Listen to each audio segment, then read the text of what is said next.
அரசியல் பின்னணி இருக்கா? இல்லை சார், அப்படியெல்லாம் கிடையாது சார். அரசியல் பின்னணின்ற சுத்தமாக கிடையாது. இந்து முஸ்லீம்ங்கிறதையும் இந்த நேரத்தில் எலெக்ஷன் வர நேரத்தில் இப்போ விடுறது அதுக்காக திட்டமிட்டு ரிலீஸ் ஆகுதா சார்? படம் முடித்தோம், ஒரு 3 months முன்னாடி ஷூட் முடித்தோம். அப்புறம் போஸ்ட் நடந்தது. போஸ்ட் நடந்து முடிஞ்சோடனே சென்சார் அப்ளை பண்ணியிருக்கோம். சென்சார் வந்தோடனே ரிலீஸ்க்கு வரோம் சார். இதுதான் சார். பாபி சார் அவ்வளோதான் சார். பாபி சார் அவர் ராம்ஜி கிளியராக ஒன்று சொல்கிறேன் சார். அரசியல் கிடையாது சார். படம் எடுத்திருக்கோம், நடந்த ஒரு உண்மையாக ஹிஸ்ட்ரியாக படம் எடுத்திருக்கோம். ஷூட்டிங் முடிஞ்சிருக்கு, போஸ்ட் ப்ரொடக்ஷன் முடிஞ்சிச்சு, டப்பிங் முடிஞ்சது, சென்சார் சர்டிஃபிகேட் வந்துச்சு, படத்தை ரிலீஸ் பண்ண போகிறோம். இவ்வளோதான் சார். இது உண்மை. இது தவிர்த்து வேறு எதுவுமே கிடையாது. படம் படமாக பாருறோம், அவ்வளோதான் சார். அடுத்ததான் நம்ம வந்து கதையின் நாயகி அனுஸ்ரீயா திரிபதி அவர்களை கூப்பிடலாம். This is her first movie. முதல் படத்திலேயே பயங்கரமான பெர்ஃபார்மன்ஸ் கொடுத்துருக்காங்க. Please come and share. Hello everyone, good evening. My name is Anjireddy Pothireddy. Thank you so much to the media for welcoming us. I love the city. This was the first time I came to Chennai. What a land of beauty, history and culture. Thank you so much Summerview Creations for giving me this opportunity. Thank you so much producer ji, director ji. Everyone did a great job while bringing out this movie in front of you. I play one of those characters in which the part of the sufferings by the woman is demonstrated. I really want to reflect upon the work done by all the women, me, Vedhika, Premaji, Indraja. Everybody reflected the part of sufferings by different class of women. And this shows us that we must not take freedom, liberty, right to choice, freedom, anything that we are given today very easily. Because a lot of women lost a lot so that we can live. And this is what our team is trying to portray. And this is what I hope that we can all show you successfully also. Thank you so much. Thank you so much, ma'am. அடுத்தபடியாக கதையின் நாயகி வேதிகா அவர்கள் மலையாளம், தமிழ், தெலுங்கு, கன்னடா போன்ற மொழிகளில் பல படங்கள் பண்ணியிருக்காங்க. தமிழில் இவங்க பண்ண படம் ரொம்ப குறைவாக இருந்தாலும் ரொம்ப ஞாபகம் வச்சுக்கிற மாதிரியான சப்ஜெக்ட்ஸ் அண்ட் கேரக்டர்ஸ் தான் சூஸ் பண்ணியிருக்காங்க. இன்ஃபேக்ட் இவங்களுடைய அங்கம்மா அப்படின்ற கேரக்டர் பரதேசி படத்தில் இன்னைக்கு வரைக்கும் நம்ம ஞாபகம் வச்சிருக்கிற ரொம்ப ஒரு இம்பாக்ட்ஃபுல்லான ஒரு கேரக்டர். ஸோ அதே மாதிரி ஒரு சிமிலர் கேரக்டர், அதை விட ஒரு ஸ்ட்ராங் கேரக்டர் இந்த படத்தில் ப்ளே பண்ணியிருக்காங்க. So Vedika ma'am, a few words from you about the film, please. எல்லாருக்கும் வணக்கம். இங்கே வந்திருக்க பத்திரிகை நண்பர்கள் அண்ட் மேடையில் இருக்காங்க எல்லா நம்ம டீம் மெம்பர்ஸ் அண்ட் வந்த கெஸ்ட்டுக்கு ரொம்ப நன்றி. And good evening to all of you. Actually இந்த ஃபில்ம் எனக்கு அப்ரோச் பண்ண முன்னாடி எல்லாரும் மாதிரி நான் கூட நினச்சிருக்கேன் தட் இந்தியா மொத்தமாக ஒரே டைமில் இந்தியாவுக்கு சுதந்திரம் கிடைச்சிருக்குன்னா. ஆனால் அப்புறம்தான் எனக்கு தெரியும் தட் ஹைதராபாத்துக்கு 17 செப்டம்பர் 1948 சுதந்திரம் கிடைச்சிருக்குன்னா. ஸோ ரொம்ப ஷாக் ஆகிட்டேன். ஏன்னா இந்த ஸ்டோரி நிறைய ஆளுக்கு தெரியாது, நிறைய பேருக்கு தெரியாது. அந்த மாதிரி ஒரு ஸ்டேட்டோட சஃபரிங், அவரோட சாக்ரிஃபைசஸ் என்னென்ன பண்ணாங்க அதை பற்றி இந்த ஃபில்ம் இருக்குது. அண்ட் ரொம்ப சந்தோஷமாக இருக்குது that I'm a small part of Razakar. இந்த ஃபில்ம் நான் ஏன் அக்செப்ட் பண்ணிட்டேன்னா, எனக்கு பீரியட் ஃபில்ம்ஸ், ஹிஸ்ட்ரி பற்றி எஜுகேட் பண்ண ஃபில்ம்ஸ் நான் ரொம்ப ரொம்ப பிடிக்கும். நியூ ஜென்ரேஷன் தெரியாது என்னென்ன தியாகம் பண்ணியிருக்காங்க முன்னாடி generations, so that we get to live a life of freedom. So அதுக்காக ரசாகர் நான் அக்செப்ட் பண்ணேன்.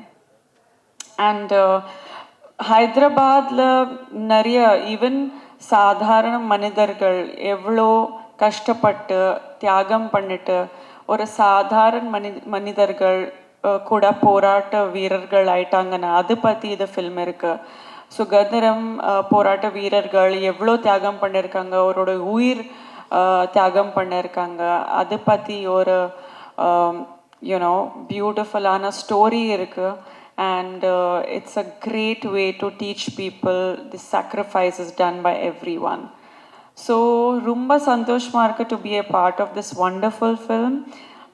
My team and all the technicians, director Sathya ಅವರು ரொம்ப ரொம்ப ஒரு மாஸ்டர் பீஸான ஃபில்ம் பண்ணியிருக்காங்க.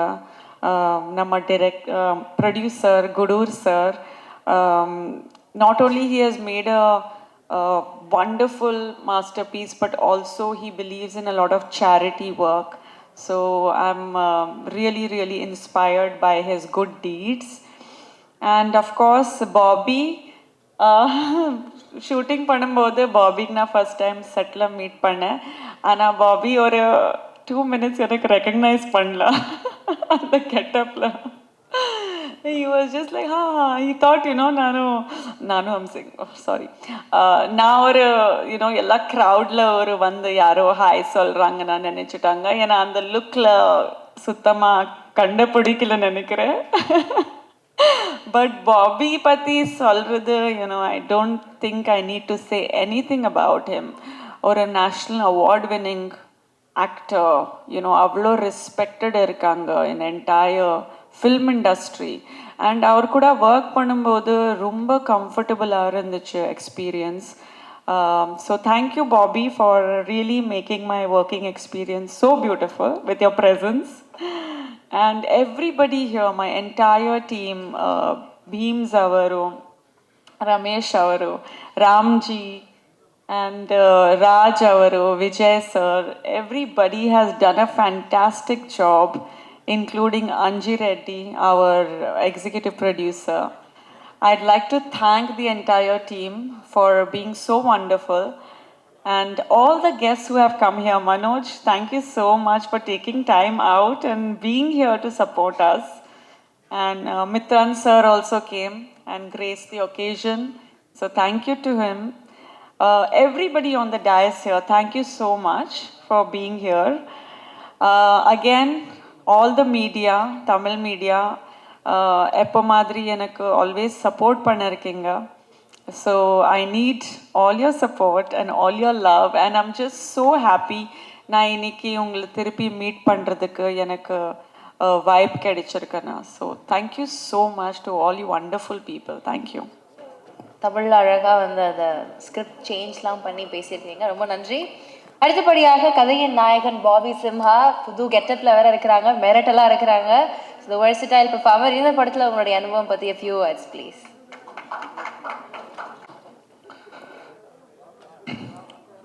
எல்லாருக்கும் வணக்கம். வந்ததுக்கு ரொம்ப ரொம்ப நன்றி. Thank you so much for your support. ரொம்ப சந்தோஷமாக இருக்குது. எல்லாத்தையும் சேர்த்ததுக்காக எங்கள் பிஆர்ஓ சதீஷ் ரொம்ப நன்றி. இந்த படம் ஆக்சுவலி ஃபஸ்ட்டு எனக்கு வந்து நான் கேட்கும் போது எனக்கு புரியல. ஏன்னா எனக்கு வந்து ஃபஸ்ட்டு ஹிஸ்ட்ரி தெரியல. அதுக்கப்புறம் நான் அது என்னன்னு தெரிஞ்சதுக்கப்புறம் ரொம்ப எமோஷனாக ஃபீல் பண்ணேன். அங்கே நடந்த கொடுமைகள் ஆகட்டும், என்ன நடந்ததுன்றது வந்து எனக்கு ரொம்ப ஒரு பயங்கரமாக ஃபீல் ஆனது. Then I decided as I have to do this film அப்படின்னு. தென் ஸ்பாட்டுக்கு போய் டைரக்டர் சார்கிட்ட ஃபுல் டிஸ்கஷன் பண்ணிட்டு அப்புறம் ப்ரொடியூசர் சார் என்ன நடந்ததுன்ற ஹிஸ்ட்ரி எல்லாம் எனக்கு சொன்னாங்க. ஸோ அந்த ஒரு ஷூட்டிங் போகும்போது ஒவ்வொரு டவுட்டு நான் கேட்டுகிட்டே இருப்பேன். இல்லைங்க இப்படியா இவ்வளோ கொடூரமாக பண்ணாங்க, இல்லைங்க இதுக்கு மேலே நிறைய இருக்குது, நிறைய கொடூரங்கள் நடந்திருக்கு வரும்போது ஏன் எங்களுக்கு எல்லாம் தெரியல, ஏன் இந்த விஷயம் உலகத்துக்கு இன்னும் தெரியலன்றது வந்து ஒரு பெரிய ஒரு வேதனையான ஒரு விஷயம். ஸோ அப்போ முடிவு பண்ணதா இது உலகத்துக்கு இந்த விஷயம் சொல்லணும்.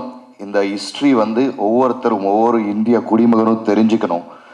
அடுத்த வர ஜென்ரேஷன் ஆகட்டும், இந்த ஜென்ரேஷன் ஆகட்டும், எல்லாத்துக்கும் என்ன எப்படி நம்ம ஒரு 4 fathers வந்து கஷ்டப்பட்டு இவ்வளோ உயிர் தியாகம் பண்ணதுனால தான் நமக்கு எப்படி ஃப்ரீடம் வந்திருக்குன்றது வந்து தெரிஞ்சுக்கணுன்ற ஒரு விஷயத்தில் தான் ரொம்ப ஸ்ட்ராங்காக இருந்தோம். அண்டு அதுக்கு நான் மிகப்பெரிய எப்படி சொல்கிறது நன்றின்னு விட அது பெரிய கட்ஸ்ன்னு சொல்லுவேன் எங்கள் ப்ரொடியூசர் குடூர் நாராயண் ரெட்டி காரு. ஏன்னா இது அவர் நினச்சா வந்து கிட்டத்தட்ட இதுக்கு வந்து ஒரு 40+ year ஹி ஸ்பெண்ட். அவர் நினச்சிருந்தாருன்னு ஒரு பெரிய ஸ்டார் வச்சுட்டு நல்ல ஒரு கமர்ஷியல் படமாக அவர் பண்ணியிருக்கலாம். ஆனால் அவர் அதை பண்ணல. இல்லை இந்த ஹிஸ்ட்ரி வந்து ஏன்னா அந்த போராட்டத்தில் வந்து அவங்களோட தாத்தா வந்து இறந்துருக்காரு. ஈவன் டைரக்டர் சாரோட ஃபேமிலி ஆகட்டும், பீம்ஸோட ஃபேமிலி ஆகட்டும், எல்லாருமே அங்கே உயிர் தியாகம் பண்ணிட்டு வந்திருக்காங்க. ஸோ இது வர என்னோட சந்ததிகளுக்கு வர என்னோட அடுத்த ஜென்ரேஷனுக்கு ஃப்யூச்சருக்கு இது நான் தெரிவிக்கணும்ன்ட்டு இந்த முடிவு எடுத்து அப்படி ஒரு எடுக்கப்பட்ட படம் தான் ரசாகர். நீங்கள் பார்த்துருக்கீங்க, ட்ரெய்லர் பார்க்கும்போது உங்களுக்கு அதில் எவ்வளோ எமோஷன் இருக்குது அப்படின்னு உங்களுக்கு புரிஞ்சிருக்கும். It's very emoted. எனக்கு ரொம்ப ரொம்ப கனெக்டான ஒரு ஃபிலிம். நான் நடிக்கும் போது எனக்கு ரொம்ப பெருமையாக இருந்தது. நான் ஒரு பர்டிகுலர் ஒரு லீடரோட கேரக்டரை நான் ரீக்ரியேட் பண்ணிட்டு நடிக்கிறேன்னும் போது ஐ ஃபீல் எனக்கு ரொம்ப பெருமையாக இருந்தது. நம்ம அதை ரிப்பீட் பண்ணி ஆடியன்ஸ்க்கு வர ஃப்யூச்சருக்கு இப்படி இந்த லீடர் இப்படி தான் இருந்தாரோ, இப்படி தான் இருப்பாரோ, இப்படி எல்லாம் போராடினார்ன்ற தெரிவிக்கிறதுல அதில் ஏமுகம் தெரிகிறது நான் ரொம்ப சந்தோஷப்படுற பெருமையாக நினைக்கிறேன். இந்த வாய்ப்பை கொடுத்த இயக்குனர் யாட்டா sir and producer Gudur Narayana Reddy அவர்களுக்கும் ஹோல் டீமுக்கு என்னோட எப்படி சொல்கிறதில்ல பெரிய நன்றியை தெரிவிச்சுக்கிறேன். ஸோ சாரி, ரொம்ப ஷார்ட் டைமில் கொஞ்சம் இது பண்ண வேண்டியதாக இருந்தது. நான் அப்போ தான் பேசிகிட்டு இருக்கும்போது இது ஏன் மற்ற languages why can't we do it us அப்படின்னும் போது இந்த மாதிரி எல்லா லாங்குவேஜ்லையும் ஹிந்தி, தமிழ், தெலுங்கு, கன்னடம், மலையாளம் எல்லா நம்ம லாங்குவேஜஸ்லையும் ரிலீஸ் பண்ணலான்னு முடிவு பண்ணார் producer sir. So that's sir, hats off to you to taking the history to the future generation. Thank you so much. And co actors என்னோட வேதிகா.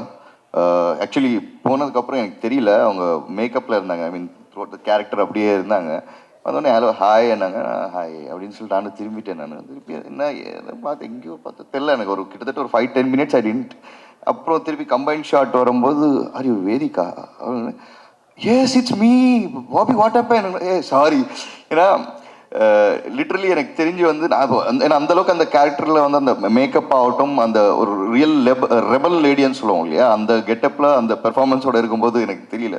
தென் அதுக்கப்புறம் நான் after Paradesi I think it's gonna be ஒரு very strong performance in your career. மறக்க முடியாத ஒரு கேரக்டராக இருக்கும் அப்படின்றது எனக்கு எந்த டவுட்டும் கிடையாது. தென் ஜான் விஜய் அண்ணன், நல்ல வேலை டைரக்டர் காம்பினேஷன் ஷாட் வைக்கலை. இல்லை சாலார்லேயே நாங்கள் அவ்வளோ பண்ணோம்.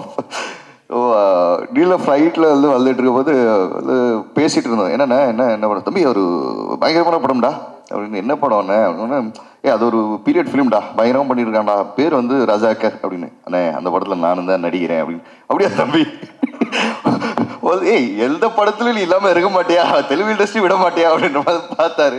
ஆனால் இல்லைல்ல, நல்ல படம், பெருசாக நல்லா வரும், நீங்கள் பாருங்கள். அந்த படம் வேறு லெவலில் கனெக்ட் ஆகும் எல்லா மக்களுக்கும் அப்படின்றது ரொம்ப ஸ்ட்ராங்காக இருந்தது. John Vijay sir and Anusree புதுசாக நடிக்கிறோம்ன்றது மாதிரி அவங்க ஃப்ரேமில் இல்லை. ஒரு எக்ஸ்பீரியன்ஸ் ஆக்ட்ரஸாக அவங்க ஃபிலிமில் நின்னாங்க. இதுக்கான ப்ராப்பராக ட்ரைனிங் எடுத்துக்கிட்டு தியேட்டரில் ட்ரைனிங் எல்லாம் எடுத்துகிட்டு பண்ணாங்க. All the best for your future Anu. And Jun sir, nice working with you as Razakar. மெர்டிட்டார் ஸ்க்ரீனில் அவங்க பார்த்தாலே தெரியும். அதெல்லாம் அந்த ட்ரெய்லர் பார்க்கும்போது எந்திரிச்சு போய் அடிக்கலாமா வரன்ற மாதிரிலாம் தோணுச்சு. Wonderful performance sir. Ramji sir first time அந்த ஃப்ளோரில் பார்த்தோம், திடீர்னு வந்தார். ஹலோ சார், எப்படி இருக்கீங்க, நல்லா இருக்கீங்களா, என்னன்னு. இந்த மாதிரி என்னன்னு சார், நான் காம்பினேஷன் இருக்குன்னு நினச்சேன். அங்கேயும் டைரக்டர் எனக்கு காம்பினேஷன் வைக்கல அவரோட. சார் கண்டிப்பாக நம்ம ஃபியூச்சரில் ஒர்க் பண்ணுறோம். And executive producer Anjireddy sir, thank you so much. ரொம்ப ரொம்ப கஷ்டப்பட்டுட்டு இருக்காருங்க. ஆக்சுவலி வெரி ஷார்ட், ஒரு 2 days முன்னாடி நினைக்கிறேன், சதீஷ் பொன்மன் டக்குன்னு சதீஷ் இந்த மாதிரியான போது இவ்வளோ தூரம் அரேஞ்ச்மெண்ட்ஸ் பண்ணி எல்லாத்தையும் கேதர் பண்ண முடியல. விஜயசூர்யா அவருக்கு வைரல் ஃபீவர், அவரால் வர முடியல. அண்ட் மித்ரன் டக்குன்னு ட்ரெய்லர் பார்த்துட்டு இருக்கார், கால் வந்துச்சு, எமர்ஜென்சி ஹாஸ்பிட்டல் ஓடிட்டார். ஸோ இஸ் ஆல் ஒரு நல்ல உள்ளங்கள் எல்லாம் நமக்கு சப்போர்ட் பண்ணி வந்திருக்காங்க. ரொம்ப நன்றி. And master, thank you so much. Rakesh, Sharath Ravi, OTT super star.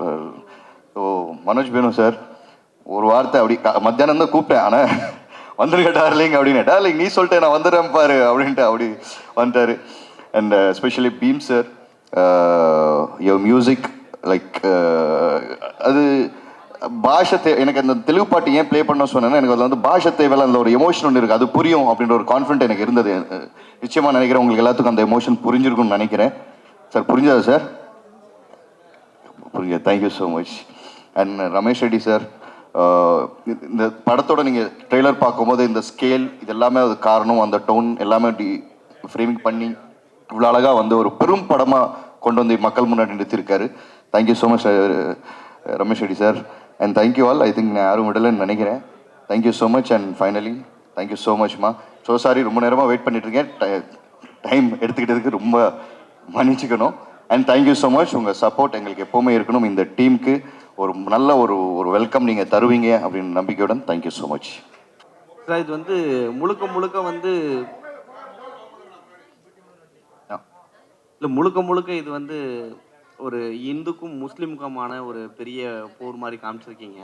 But ஆனால் இப்போ வந்து அதே சுச்சுவேஷன் தான் இப்பயும் நடக்கிற மாதிரி தெரியுது. பட் இந்த நேரத்தில் இந்த கதையை நீங்கள் சூஸ் பண்ணுறதுக்கான காரணம் என்ன? ஏன்னா ஆல்ரெடி வந்து முஸ்லீம்ஸ்னால் இவங்க தான் இப்படி தான் அப்படின்ற மாதிரி போர்ட்ரேட் பண்ணிட்டு இருக்காங்க வெளியில். பட் இது வரும் பொழுது என்னவா காட்டும்? சார், இது எங்களுக்கு அப்படி தெரியல. இது வந்து கிட்டத்தட்ட ஒரு 2 இயர்ஸாக இந்த படம் எடுத்துக்கிட்டு இருக்கோம். நாங்கள் வந்து இந்த லாங் ப்ராசஸாக போய்கிட்டு இருக்கு. இது அந்த மாதிரி நான் பார்க்கல. ஒரு நடந்த ஒரு ஹிஸ்ட்ரி, இது இப்படி நடந்திருக்கு, வர வந்து ஜெனரேஷனுக்கு, பேர குழந்தைகளுக்கு எல்லாத்துக்குமே இப்படி தான் ஒரு விஷயம் வந்திருக்கு, இப்படி தான் நமக்கு வந்து அந்த இடத்துல வந்து சுதந்திரம் கிடைச்சிருக்குன்றது வந்து தெரிவிக்கணுன்ற ஒரு ஆசையோடு தான். ஏன்னா இவர் தாத்தா போராடி இருக்காரு, அவர் தாத்தா போராடி உயிர் இழந்திருக்காங்க. ஸோ இது எல்லாத்துக்குமே தெரியணும் ஒரு நல்ல எண்ணத்தோட தான் இந்த படம் எடுத்திருக்காரு. எல்லாரையும் எஸ்ஜே சூர்யாலேருந்து டைரக்டர்லாம் கூப்பிட்டுருக்கீங்க. உங்களை அறிமுகப்படுத்தின டைரக்டர் முக்கியமானவர். உங்களை எல்லா படத்துலையும் எந்த படத்துலையும் விட மாட்டாரு. கடைசி படத்தில் கூப்பிடல அப்படின்றது காரணத்தால கூப்பிடலையா? இல்லைங்க, அவைலபிலிட்டி இல்லை. ஏன்னா 2 டேஸ் முன்னாடி தான் ஃபிக்ஸ் பண்ணோம். ஸோ எல்லாம் மோஸ்ட்லி எல்லாமே ஷூட்டிங்கில் இருக்காங்க. ஸோ விஜய் சூர்யானை வந்து டக்குன்னு உடம்பு சரியில்லை அவருக்கு. ஈவினிங்லேருந்து வைரல் ஃபீவர். மித்ரன் வந்தப்பல மித்ரன் டக்குன்னு ஒரு எமர்ஜென்சி கால் வந்தது, ஹாஸ்பிட்டலைசேஷன் சொல்லிட்டு டக்குன்னு. ஸோ இதுதான் சுச்சுவேஷன். எல்லாத்தோட அவைலபிலிட்டி வந்து கேதர் பண்ண முடியல. இதோட நமக்கு ஒரு 10 டேஸ் முன்னாடி அப்படி இருந்தால் இன்னும் கொஞ்சம் பெருசாகவே பண்ணியிருக்கலாம் எல்லாத்தையும் அழைச்சி அப்படின்றது. சார், இவர் கேட்ட கொஸ்டினோட தொடர்ச்சி தான் இது. இப்போ வந்து ராமர் கோயில் பிரச்சனை ஆச்சு, சரிங்களா? இப்போ இந்த படம் வந்து மக்களை வந்து எப்படி இம்பாக்ட் பண்ணணும், எப்படி பார்க்க இல்லை சார், இப்போ இருக்கிற பிரச்சனைக்கு எனக்கு அது சம்பந்தம் இல்லைன்னு தெரியுது. இல்லை ஏன் சார், அது என்னென்ன எடுத்தோடனே நீங்கள் என்ன ஃபுல்லாக முஸ்லீம் ஹிந்துஸ் மட்டும் தான் பேசியிருக்கீங்க, சரிங்களா? முஸ்லீம்ஸ் வந்து இந்துஸை ஃபுல்லாகவே வந்து கொலை பண்ணுற மாதிரி தான் காட்டியிருக்கீங்க. அதுக்கப்புறம் தான் நீங்கள் இந்துஸை வந்து காட்டியிருக்கீங்க. இதை எப்படி வந்து தமிழ்நாட்டு மக்கள் ஏற்றுப்பாங்கன்னு நினைக்கிறீங்க நீங்கள்? இல்லை சார், இது நம்ம இது ஒரு நம்ம வியூவிச்சு எழுதினப்பட்ட கதை இல்லை சார். இது நடந்தப்பட்ட ஒரு ஹிஸ்ட்ரி. ஆகஸ்ட் 15 நம்ம இந்தியா முழுக்க ஒரு சுதந்திரம் கிடைக்கும் போது, பட் ஆனால் particular Telangana, Karnataka and Maharashtra state மட்டும் 300 sir how many days 396 days வந்து அவங்களுக்கு சுதந்திரம் வந்ததே தெரியப்படவில்லை. அது ஒரு தனி கண்ட்ரியாக மாற்றுறதுக்கான நடந்த ஒரு முயற்சியை இப்போ அவர் தெரியப்படுத்திருக்காரு மக்கள். அது தெரிஞ்சுக்கணுன்ற ஒரு எண்ணத்தோட தான் தவிர்த்து மற்றபடி எந்த ஒரு இதுவும் கிடையாது sir. Hello, sorry, partly English, partly Tamil. When you're making a historical film, you have to take a lot of care not to make historical mistakes. But you're making several statements which are wrong, I wish to point out. Hyderabad was not the only place which did not celebrate independence, did not get liberation at that point of time. There are several parts of India where there are more than 550 kingdoms. They were not democracies, they were kingdoms, kings who had to give up their country to join the Indian Union. And Nehru and Patel formed an agreement to sign with 545 kings in different parts of India to join the Indian Union. It was not easy, it took several months. And you may not be aware that it was only, the Indian map was completed only in 1962. Pondicherry and Goa got liberation after several years. So to say that only Hyderabad was not liberated is not correct. So if you are doing any promotion on that basis, you must please correct yourself. A wrong picture should not be given. And also, an innocent remark is also made that Nehru did not contribute anything or did not contribute much, but facts are otherwise. 545 kingdoms were contacted to sign the agreement with the Indian Union. There was no India at that time. So you can imagine it was not a joke. They formed a committee and throughout India 545 kings were contacted, including Nizam of Hyderabad. Various efforts were made to persuade them to join the Indian Union. And all these activities have been done which are history. And as our friend suggested, Muslims played a major role in the freedom struggle in Andhra and also the Vellore Mutiny. A wrong picture should not be given about the Muslims of India.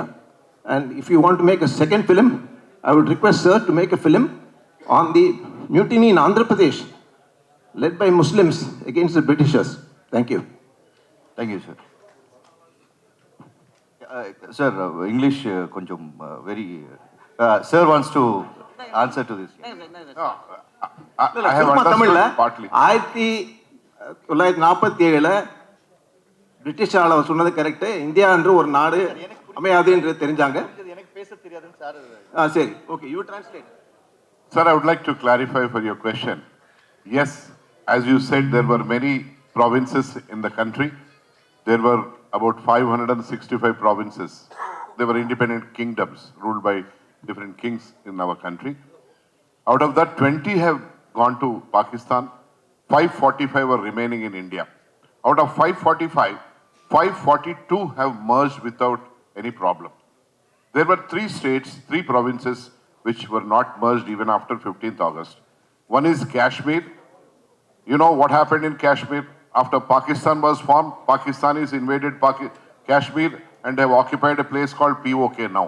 Pakistan occupied Kashmir. The second thing was Junagadh. Junagadh was also deliberating to be independent or to merge. So they went for a plebiscite. So in the plebiscite, they have majority of the people have decided to join or merge with India, Indian Union. The third was this Nizam's princely state. This was the only state or province or a kingdom, independent kingdom, which got merged with India. Goa, of course, was with Portuguese.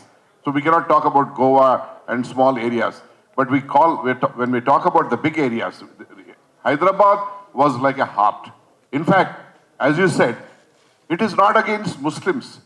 This is only against those Razakars and that Nizam. The 7th Mir Usman Ali Pasha, we have produced this movie. It's not a fictional movie, it is a historical movie. It is a history only to enlighten the present day people. Because we don't want another Razakar to be born in this country. Do you want? We don't want. Our children, our grandchildren don't want any such Razakar to be born or taking birth in this country. Even the world, whatever. So this is basically to enlighten and make them alert so that no such incident from small to big, it can grow. So our intention is only to portray Charitranu Chitranga Chupichadamu. History ni cinema ka chupichadamu. History ko cinema ke roop mein batana hai. Aur kuch nahi hai isme. We are not against the present day Muslims. Many Muslims are my best friends. In fact, they have funded this for this movie also without any condition, without any interest. So kindly be certain about a point, that is, this is only a history in the form of a cinema. That's it. It is categorically we are clarifying, it's not about any community. We are not going to, or not the movie is going to, our movies, any portrayal is going to hurt anybody's sentiment. We must not forget one thing. 60,000 rapes, 2 lakh murders, thousands of burning of houses, thousands of burning of people by putting them in the haystacks. Can you imagine such things? Only those people who have lived in that Nizam's province, that is Hyderabad state, their great-great-grandmothers and grandfathers and their daughters and whoever, sisters and whoever. In fact, my mother, she is still today alive. Her name is Bharati.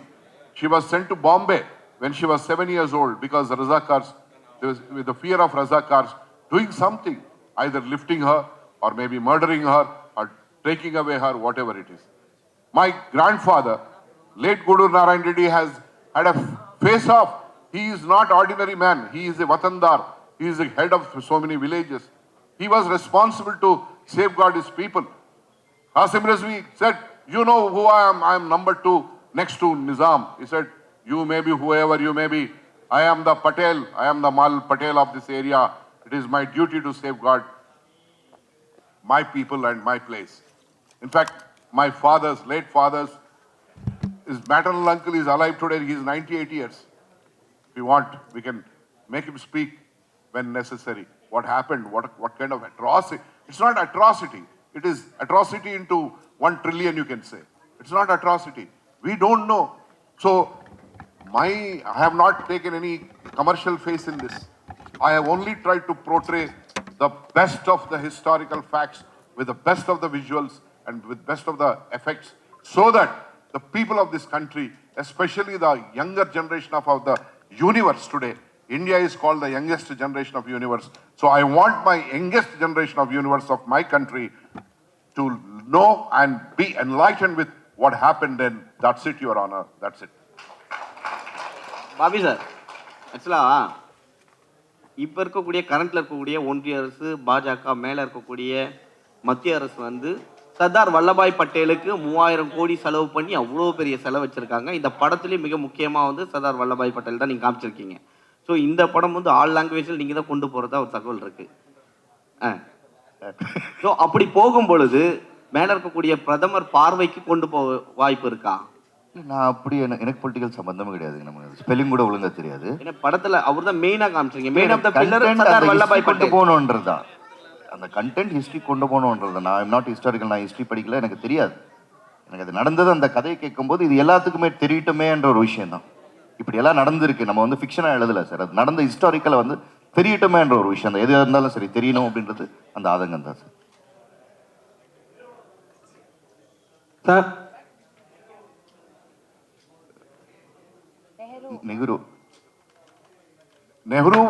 Nehru was the prime minister then. See, after independence, there would have been many problems or whatever it is. But such atrocity happening within our own country, as Nehru, the prime minister, also should not have waited for such a long time. Because people who were being brutally subjected to the atrocities and the genocide are part of his own country. He was the prime minister of this country. Only the hurdle was standstill agreement. The standstill agreement. It was a gentleman agreement between government of India and Nizam's princely state. But even that has expired because post 15th August, it was supposed to be active till 15th of August 1948 only. But in between he has started all the, Nizam has started all these atrocities. Marana Homam, Nishabda Marana Homam, silent genocide which took place. Nehru shouldn't have taken so much time. But for Sardar Vallabhbhai Patel, who was the Deputy Prime Minister and the Union Home Minister, this unification of India wouldn't have happened. That's why he is called as the Iron Man of India, the man of unity.